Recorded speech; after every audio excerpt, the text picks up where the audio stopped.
rubro-negro. Hora de falar sobre a possibilidade de uma reviravolta no caso Arboleda. O zagueiro equatoriano se apresentou ao São Paulo nesta segunda-feira, justamente no dia em que se completava um mês da sua ausência.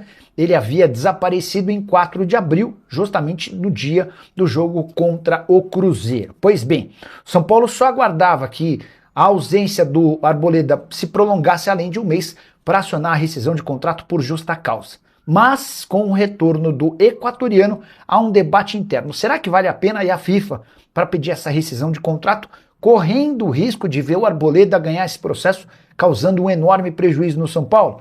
Nessa segunda, ele e seus representantes tiveram uma conversa com o Tricolor e, num primeiro momento, o São Paulo pretende fazer com que o Arboleda siga treinando no elenco, não seja utilizado e seja negociado na metade da temporada, com a lembrança de que o Arboleda chegou a conversar com o São Paulo para uma rescisão de contrato de forma amigável ao longo dos últimos dias, mas diante do interesse de outros clubes brasileiros, São Paulo e Arboleda recuaram nesse projeto. O zagueiro equatoriano, que custa R$1 milhão por mês. São 700 mil entre salários de direitos de imagem e outros 300 mil reais para o pagamento de dívidas constituídas pelo atleta durante o período em que está no Brasil. Só para completar, conta ainda que imaginar Arboleda jogando pelo São Paulo hoje parece maluquice, seria o maior contrassenso e falta de respeito com o próprio São Paulo. Aceitar que alguém que ficou um mês ausente sem mal fazer contato voltasse a jogar pelo Tricolor.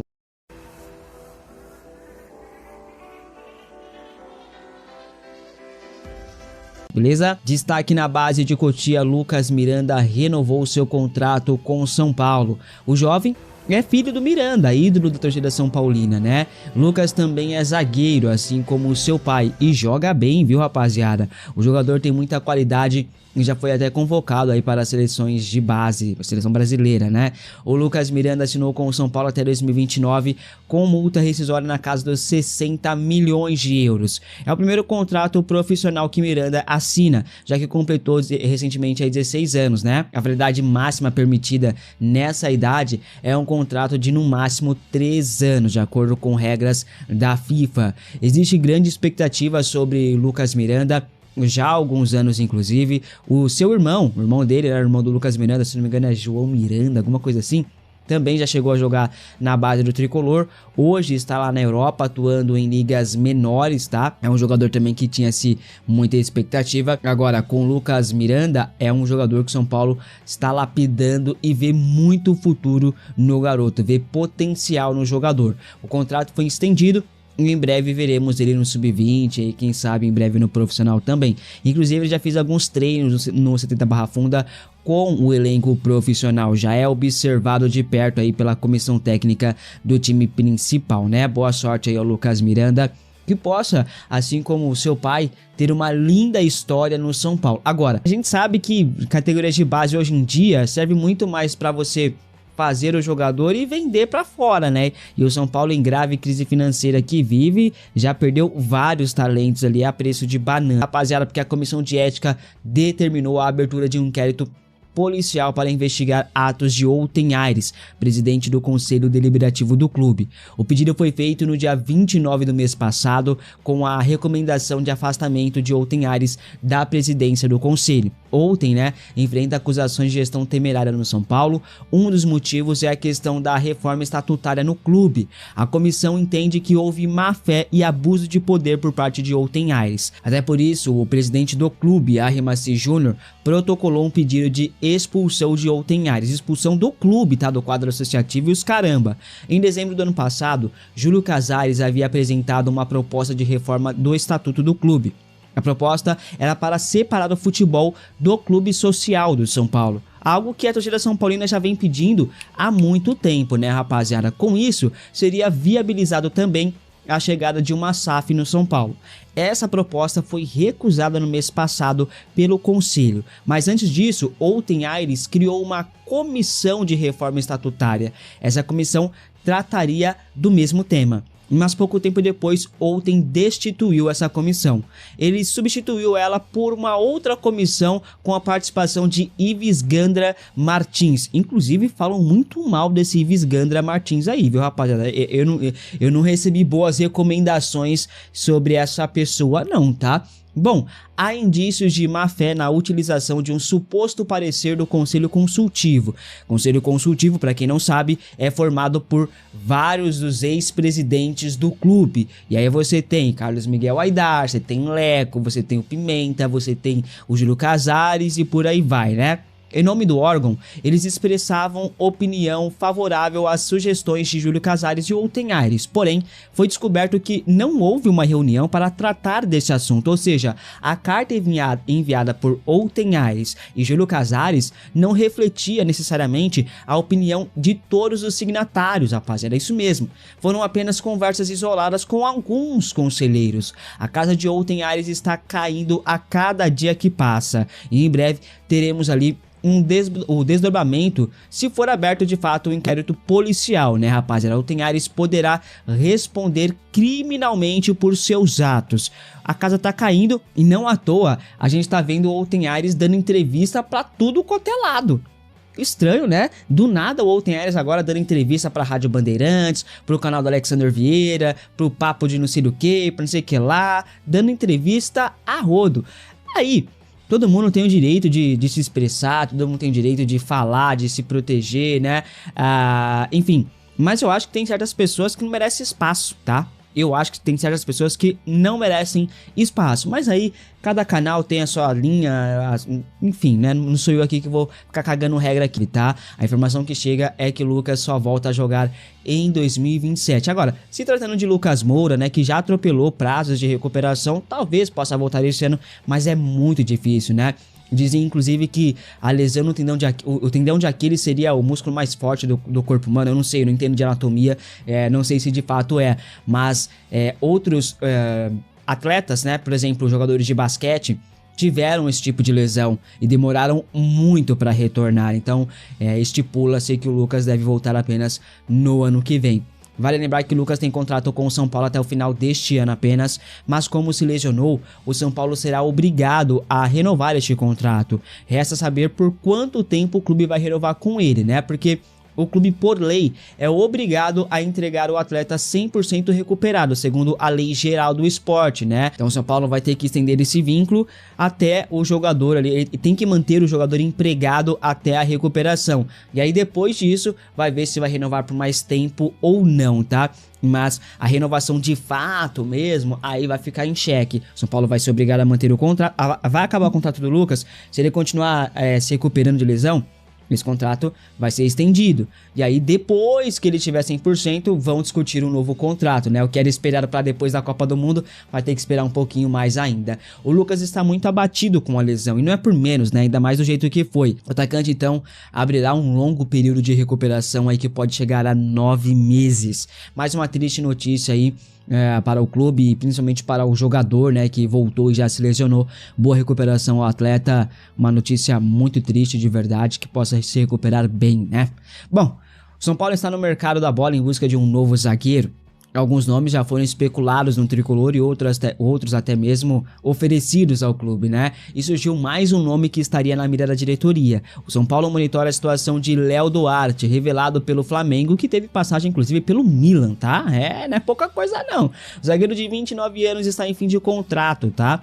Ele tem vínculo com o Başakşehir até junho deste ano, ou seja, já pode assinar um pré-contrato de graça e no meio do ano ficará livre no mercado.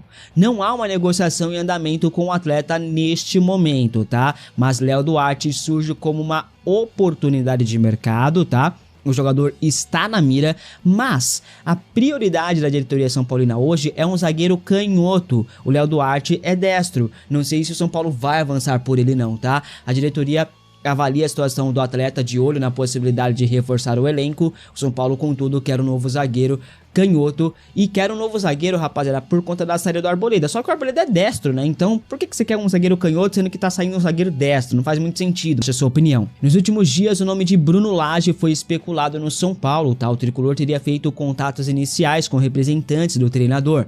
A ideia seria saber valores e a disponibilidade do técnico em voltar ao Brasil.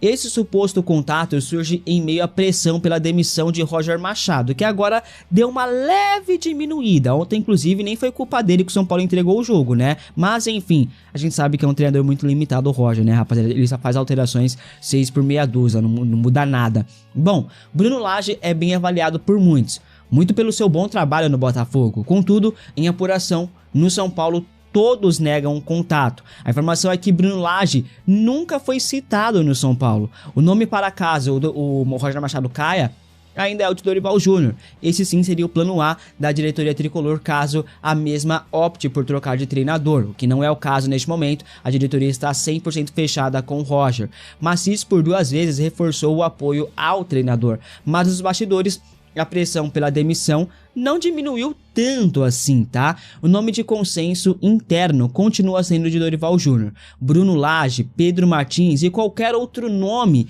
está descartado do São Paulo neste momento, tá? Quis trazer essa informação para vocês, rapaziada, por quê? Porque muito está se falando sobre nomes que podem substituir o Roger Machado e pá.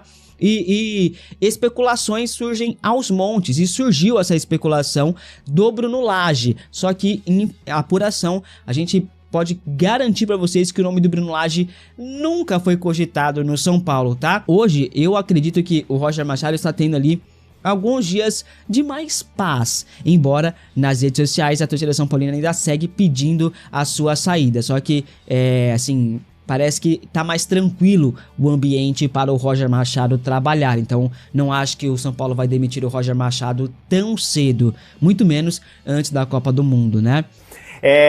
Lucas Moura, gente, a questão do Lucas é fatalidade ali, não tem nada a ver com o que eu vou dizer agora. Agora, de restante, senhor Paulo Paixão é o Jurassic World, hein? O jurássico Paulo Paixão, de 73 anos, e aqui eu não estou falando sobre a idade dele, eu estou falando sobre o tipo de trabalho ultrapassado que ele tem. Porque você pode perfeitamente ter senhores de 80, 90 anos modernos, não tem a ver com idade. Tem a ver com um profissional que não se atualizou, que já vinha trazendo problemas. Lá no Internacional foi a mesma coisa. Estourou todo mundo do Inter, a preparação física dele. São Paulo, que vinha sofrendo com isso nos últimos anos, esse ano estava bacana até a chegada de Roger Machado e a sua comissão, liderada por Paulo Paixão. Ó, eu vou pegar aqui, desde que o Paulo Paixão chegou, tá? Tivemos. Eles não chegaram há um ano não, tá? Isso aqui é pouco tempo, ó. Lucas Ramon, desgaste físico. Lucas Moura, fratura em 2 costelas, aí é um caso à parte. Carlos Coronel, cálculo renal, não tem culpa. Alan Franco, dores na panturrilha, aqui começa. Sabino, sobrecarga na panturrilha direita. Luciano, sobrecarga na panturrilha direita. Caleri foi choque na cabeça, é todas as contusões, tá, gente? Aí não tem a ver com ele. Luca, dores na coxa direita. Bobadilha, trauma no pé direito, ok. Pablo Maia, fratura no rosto. Ferreirinha, edema na coxa esquerda. Marcos Antônio, lesão no reto femoral. E agora, no último jogo do São Paulo, este que o São Paulo empatou contra o Bahia, não foi só o Lucas. Perdemos já para o confronto da Sul-Americana, Alan Franco, que confirmou aqui um pequeno estiramento no adutor direito, e Lucas Ramon, lesão muscular na panturrilha esquerda. Que baita preparação, hein? Ah, mas coisas que acontecem. Nossa, mas aos montes, né? Desde que chegou essa comissão. Rui Costa, o que você fez com o São Paulo, meu irmão? Eu vou te falar. Por que você não pede demissão? Tenha vergonha na cara, Rui Costa. Desapareça do São Paulo. Mas, cara, o que você fez com o São Paulo? Eu vou me atrever a falar do Paulo Paixão. Até porque o empate em si, acho que tem alguma culpa do Roger, mas a culpa vai quase toda no Rafael, que tomou um piruzaço no último minuto, aí também fica difícil. Mas isso, repito, pra live. Paulo Paixão, nós vamos manter isso aí? Esse cara vai estourar o elenco inteiro do São Paulo, nós vamos continuar com eles. Porque também é seu amigo, né, Rui Costa? Ou é amigo do seu amigo, né? Porque onde o Roger vai, leva a múmia junto com ele, né? O Paulo Paixão. Jesus Cristo, pela paixão de Cristo, tira o paixão podre do São Paulo. Meu Deus, o que estão fazendo com esse clube? É brincadeira. Lamentavelmente. Arthur Meireles, fechar o primeiro turno com 32 pontos, manteria uma briga mais acirrada pelo G4? Pô, seria lindo. Não, 32 pontos eu acho. São Paulo tem 24, 23, 24? 24. Teria que conquistar 8 em 12, eu acho muito difícil. Também acho. Nossa. O São Paulo só faz um jogo em casa, de 4 do Brasileiro. E não é no Morumbi, não se sabe. Não, pode ser no Morumbi contra o Botafogo. Até tô falando do aproveitamento do Roger. Então, o cara quase não jogou no Morumbi. Ele tem Corinthians fora, Fluminense fora, Remo fora e só tem o Botafogo em casa. Eu acho que assim, sendo bem pragmático, 6 pontos tá ótimo. 6 pontos tá ótimo. Sim. É o que dá pra fazer. O Guilherme Pirex. Acham que uma queda na Copa do Brasil derrubaria o Roger? Cara, eu acho que ele fica bastante no fio da navalha se cair. Se não passar, e aí não vai ser fácil, pagou de 1-0 só o jogo. Só lembrando que o jogo do Juventude 1-0 muito na conta de alguns jogadores de São Paulo. Então, mas isso do jeito que é a rejeição a ele não vai entrar no papo, esse papo não. Vai, eu acho que sim. Talvez assim, sinceramente, acho que de tudo que o São Paulo vai disputar agora, os 4 próximos jogos, de São Paulo, ele tem 2 lugares que ele não poderia fazer tudo para não perder. Itaquera e Juventude. E são os 2 jogos colados. Um domingo à noite, outro quarto. Esses para mim são os jogos. Acho que os outros, se perder, sei lá, acontece, lá contra o Higgins, eu sei que vai perder a liderança, mas vai jogar com o time provavelmente reserva. Agora, esses 2 jogos, eles têm peso muito grande. Um por causa de ser eliminado pelo Juventude, acho que ficaria numa situação muito difícil pro Roger, e o outro é o clássico. Né? Então a missão seria se classificar na Copa do Brasil eliminando o Juventude, o empate serve. Se classificar na Sul-Americana, o empate com o Higgins serve. Ficar entre os 5 do Brasileiro, seria um empate contra o Corinthians, serve. Sim. Né? Para esses objetivos. O Rafael Alonso, foi frango do Rafael o segundo gol do Bahia? Para mim foi completamente frango. Uma falha absurda. Assim, eu vou dizer o seguinte, ele foi frango pela circunstância. Se acontece a mesma coisa com 10 minutos de jogo, e aí acontece muitas coisas, você vai falar, foi falha. Sim, você tem razão. Agora, um lance desse, ele vira frango pela circunstância, pela decisão que o Rafael tomou de não segurar a bola, de segurar a bola em vez de mandar para escanteio. Então vira um frango, porque era um momento muito crítico do jogo, muito importante, depois de tudo que o Caleri fez. Vamos combinar, né? Não só o Caleri, né? Alan Franco jogando não sei quantos minutos, mancando, o time com 9 se matando, gente jogando improvisado, todo o sacrifício do time, sacrifício literalmente, foi por água abaixo com a falha dele. Se ele tivesse lá, se a gente tivesse na Copa de Imprensa, tivesse uma coisa dessa, o goleiro fizesse isso, nós íamos chegar, amigão, né? Tenho muita curiosidade de saber como foi o vestiário, se o Rafael pediu desculpa, o que foi. Ele é um cara que tem ascendência sobre os caras. Normalmente o jogador não... Né, não vai crucificar o cara, claro. Mas só estou dando um exemplo. Felipe Magatti, se o Diego Fernandes não conseguir mexer no societário, vocês acreditam em algum futuro? Olha, vou dar uma informação importante para vocês, hein? Nesta quarta-feira o Tricolaço será às 18h30. Quarta-feira, não vai ser terça, vai ser quarta-feira. Depois da Champions. Quem é o convidado? Diego Fernandes. Sim, ele vai falar sobre todas as suas ideias, sobre SAF, o que ele pretende, essa história do societário que ele está tentando. Tudo isso vai ser alvo de discussão no Tricolaço com ele na quarta-feira, portanto 18h30, não perca, tá? Perfeito. Maurício Mascari, mas se sendo vice da Era Casares, significa que ele foi parte da gestão temerária do ex? Cara, eu nunca descolei um do outro, não. Eu até acho que o Macis, me parece, tá fazendo coisas menos piores que o Casares, mas era da mesma gestão, tentou se descolar aí de um jeito esquisito, mas pra mim sempre foi. Não sei o que o Ronaldo acha. Na verdade, eu acho que assim, à medida que o tempo passa, ele vai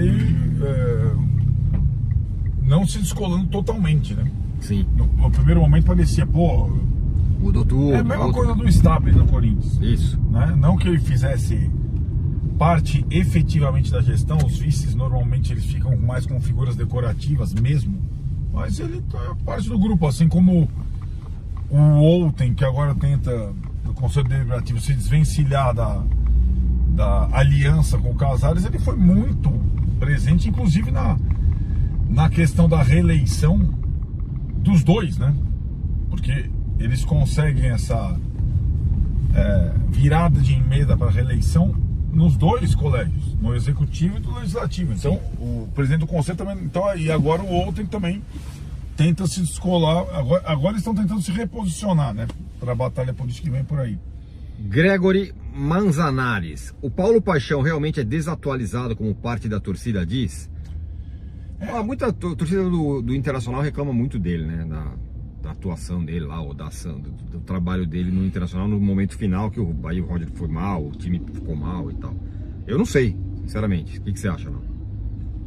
Eu acho que a melhor coisa, no final das contas, é passar por esse período e conseguir os objetivos e trocar todo mundo. Porque essa galera já vem com preconceito no... Então, assim, por exemplo, o Paulo Paixão no Inter, o time teve... O Inter, lembra como eu falava, do ano passado, antes do Roger no São Paulo. Inter e São Paulo são clubes muito parecidos hoje em termos de elenco. Não tem dinheiro, contratam jogadores velhos, tem dificuldade em lidar com frente e tripla porque as lesões vão começar a aparecer. Aconteceu no Inter, aconteceu no São Paulo ano passado, a mesma coisa. Agora, o Paulo Paixão nunca foi tão bem quisto no Inter também, porque a ligação dele com o Grêmio, assim como o Roger tinha, era muito grande, né? De formação, né? Agora, não, essa coisa do desatual... Na verdade, né, o Paulo Paixão não é apenas o preparador físico da comissão do Roger. Ele é meio o líder da comissão, né? O cara mais experiente, que trata das relações, do coordenador e tudo mais, né? E aí, assim,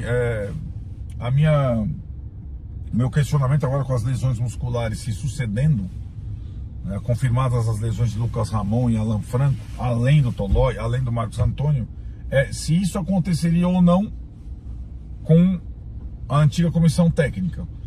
A chance de acontecer em menor escala era maior, até porque o Crespo ia completar um ano. A comissão técnica iria aprendendo com as questões. Toda troca é ruim. Agora, atribuir simplesmente ao método Paulo Paixão as lesões, né, não sei se exatamente essa relação é direta, né? Mas assim, o que eu acho que tinha de aprendizado com o Crespo era uma certa dosagem nos treinos por conta da característica do elenco do São Paulo. Isso estou falando deste ano, né? E chega um técnico novo, com comissão técnica nova, os caras vão meio que começar do zero. E o jogador sente mesmo, né? O ideal é não ter tido troca, nem do treinador e nem do preparador físico. O ideal seria isso. O Felas, a pergunta dele, ele deve ser uma pergunta meio diretamente a nós, então eu vou responder diretamente a quase uma provocação, talvez. O que acham desse apego de determinados jornalistas esportivos por Roger Machado? Vou responder por mim, eu não tenho apego nenhum ao Roger Machado, eu nem conheço o Roger Machado, nunca falei com ele. E quando ele foi anunciado no lugar do Crespo, eu falei, eu acho um técnico no máximo razoável, não lembro de nenhum grande trabalho do cara, teve várias chances em vários times grandes, tem alguns um outro campeonato estadual, e só. E acho que eu prefiro o Crespo, acho a troca péssima. Tudo isso eu acho do Roger Machado, não acho que é um cara que vai trazer títulos para o São Paulo, não acho mesmo. Sempre achei isso. Isso ponto. A segunda coisa é tentar, como a gente sempre faz, ou como eu sempre faço, olhar o todo, ter uma visão de cima do negócio. Faz sentido agora que o cara já foi, o Crespo já foi embora, o técnico já mudou, já aconteceu tudo, você trocar de novo? Ou é melhor você insistir com esse negócio, pelo menos até a parada da Copa ou até o final do ano, né? Eu acho isso, essa é a minha posição. Se é o meu técnico predileto, não é, nunca foi. Agora, eu acho que a perseguição, vaiar o cara antes do jogo, qualquer decisão que aconteça, qualquer coisa que aconteça, a culpa é dele. Então o Luciano é substituído, a culpa é dele. Se o Luciano fica no campo e machuca, a culpa é dele. Se o Lucas volta de contusão e se machuca, a culpa é dele. Eu acho isso uma perseguição implacável de coisas que nem o cara tem culpa. Se o trabalho dele é bom, acho razoável. Não sei se do Crespo seria muito diferente nessa altura do campeonato. Talvez fosse a mesma coisa. O que você acha, Ronaldo? Eu acho isso no apego de alguns jornalistas, pelo contrário, eu acho que a imprensa que cobre o São Paulo majoritariamente é contra o Roger também, não vejo apego nenhum. E acho que, por outro lado, talvez, como o Tironi falou, eu nunca tenha visto uma perseguição prévia, né? Antes do cara começar o trabalho. A gente tá vendo agora, são 14 jogos, né? E eu acho que tem coisas boas e coisas ruins no início do trabalho dele, né? Não tem só coisa ruim. Eu acho que tem a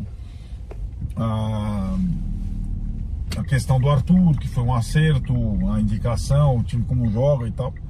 E aí, eu concordo com você plenamente. Eu acho que é uma questão já feita a troca, a maldita troca. Ele é o atual técnico do São Paulo, né? Então, assim, aí a pergunta que fica é essa do Tironi: é melhor trocar de novo agora ou melhor tentar empurrar o Roger, né? Como a torcida organizada está fazendo, por exemplo.